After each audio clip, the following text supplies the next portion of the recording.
नमस्कार दोस्तों, स्वागत है आप सभी का आप सबके नीलकंठेश्वर महादेव चैनल पर। दोस्तों आज हम जानेंगे वो विशेष मंत्र, आप लोगों को हम बताएंगे कि जो तुलसी जी को जल समर्पित करते समय हमें नित्य बोलना है। जी हाँ दोस्तों, वो बहुत ही चमत्कारी मंत्र है। इस मंत्र के जाप से, इस मंत्र को तुलसी जी में जल चढ़ाते वक्त बोलने से एक बूढ़ी माँ के मरने के बाद भगवान श्री हरि स्वयं उसकी अर्थी को कंधा देने आए थे। तो दोस्तों ये बात एकदम सत्य है, सत्य घटना है। एक बूढ़ी माँ थी, वो तुलसी माता की सेवा नित्य करती थी, पर कार्तिक के महीने में वो दोनों समय तुलसी माता की सेवा अच्छे से करती थी, दीप दान करती थी, ब्रह्म मुहूर्त में उठकर स्नान करती थी और तुलसी माता को रोज़ दीप दान करती थी। और जब भी वो जल चढ़ाती थी तो तुलसी माता से वो चमत्कारी मंत्र बोलती थी और कहती थी कि मेरी ये मनोकामना माता तुलसी पूरी करो। लेकिन तुलसी माता के लिए वो मनोकामना पूरी करना थोड़ा सा मुश्किल लग रहा था, क्योंकि वो कामना वो भगवान विष्णु के लिए मांग रही थी। तुलसी माता दिन का दिन सूखती जाती थी। तो एक दिन भगवान श्री हरि आते हैं और माता तुलसी से कहते हैं कि तुमको कौन सा ऐसा कष्ट है, क्यों तुम सूखी जा रही हो।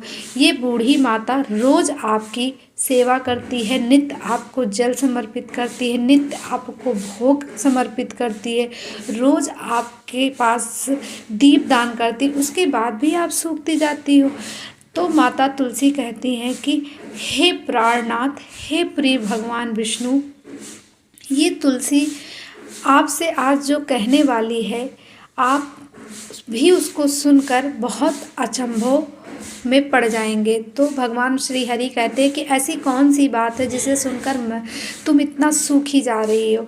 तो माता तुलसी कहती है कि ये बूढ़ी माता हमसे आपके लिए वर मांग रही है, आपको मांग रही है, तो मैं उसे कैसे वो चीज़ें दे सकती हूँ जो मेरे पास है ही नहीं है देने के लिए, वो मैं कैसे दे सकती हूँ। तो भगवान श्री हरि कहते हैं कि बूढ़ी माता ने ऐसा क्या आपसे मांग लिया। तो बूढ़े भगवान इस बार बार तुलसी माता से निवेदन करते हैं कि आखिरकार मुझे भी बताओ कि इस बूढ़ी माता ने आपसे क्या मांगा जो आप दिन का दिन सूखती जा रही हो।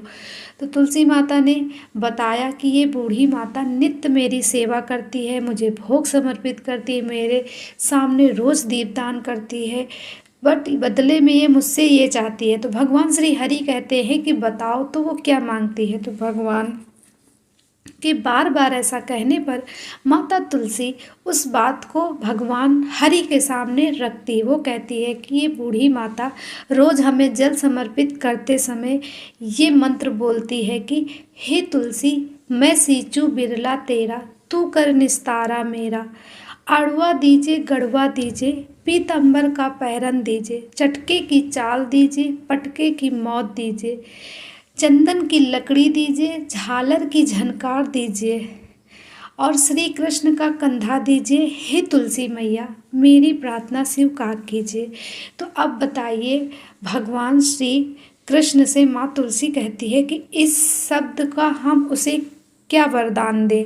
तो भगवान विष्णु कहते हैं कि तुम परेशान मत हो और उस बूढ़ी माता को वरदान दे दो, कह दो कि आपको मैं आशीर्वाद देती हूँ कि ऐसा ही होगा। तुलसी माता उस दिन से निश्चित हो गई और उस बूढ़ी माता को उसका आशीर्वाद दे दिया। और जब वो बूढ़ी माता मरी तो उसे गांव के सारे लोग उठाएं और उसे उठा ही ना पाएं। तो सब लोग कहने लगे गांव में कि ये तो बहुत पापी थी, पापी का शरीर मरने के बाद और अधिक पापी हो गया, इसीलिए ये किसी से उठ ही नहीं रहा है। गांव के सभी लोग लग गए उस बूढ़ी माता को अर्थी का सहारा देने के लिए कि अर्थी किसी प्रकार उठ जाए, परंतु वो अर्थी नहीं उठी। भगवान विष्णु जब तक नहीं आए और उस अर्थी को जब तक कांधा नहीं दिए, बूढ़ी माता का वो शरीर किसी ने भी हिला भी नहीं पाया, उसको कोई उठा भी नहीं पाया। तो दोस्तों ये एकदम सत्य घटना है। आप लोग भी अगर माता तुलसी की सेवा करते हैं और इस मंत्र को बोलते हैं तो आपको भी ये वरदान प्राप्त होगा। माता तुलसी आपको भी ये वरदान देंगी, आशीर्वाद देंगी। और वो जो मंत्र बोलना है, आगे वीडियो में आपको उस मंत्र का पूरा आपको वीडियो मिल जाएगा, तो उसे आप लोग अच्छे से नोट कर ले एक डायरी में। और रोज़ तुलसी जी को जल समर्पित करते समय इस शब्द को बोलना। अच्छे से इसे पढ़कर माता तुलसी को जल समर्पित करें। दोस्तों यही वो मंत्र है, पूरा स्क्रीन पे आप लोग लिखा पा रहे होंगे। इसे अपनी एक कॉपी में लिख लीजिए और इसे रोज़ जल चढ़ाते समय माता तुलसी को बोल दिया करिए। तो दोस्तों अगर वीडियो आप लोगों को ज़रा सा भी यूज़फुल लगे हो तो चैनल को प्लीज़ सब्सक्राइब करें, ताकि आप लोगों को ऐसे वीडियोज़ के नोटिफिकेशन मिलते रहें। और जय माँ तुलसी कमेंट में ज़रूर लिखिएगा।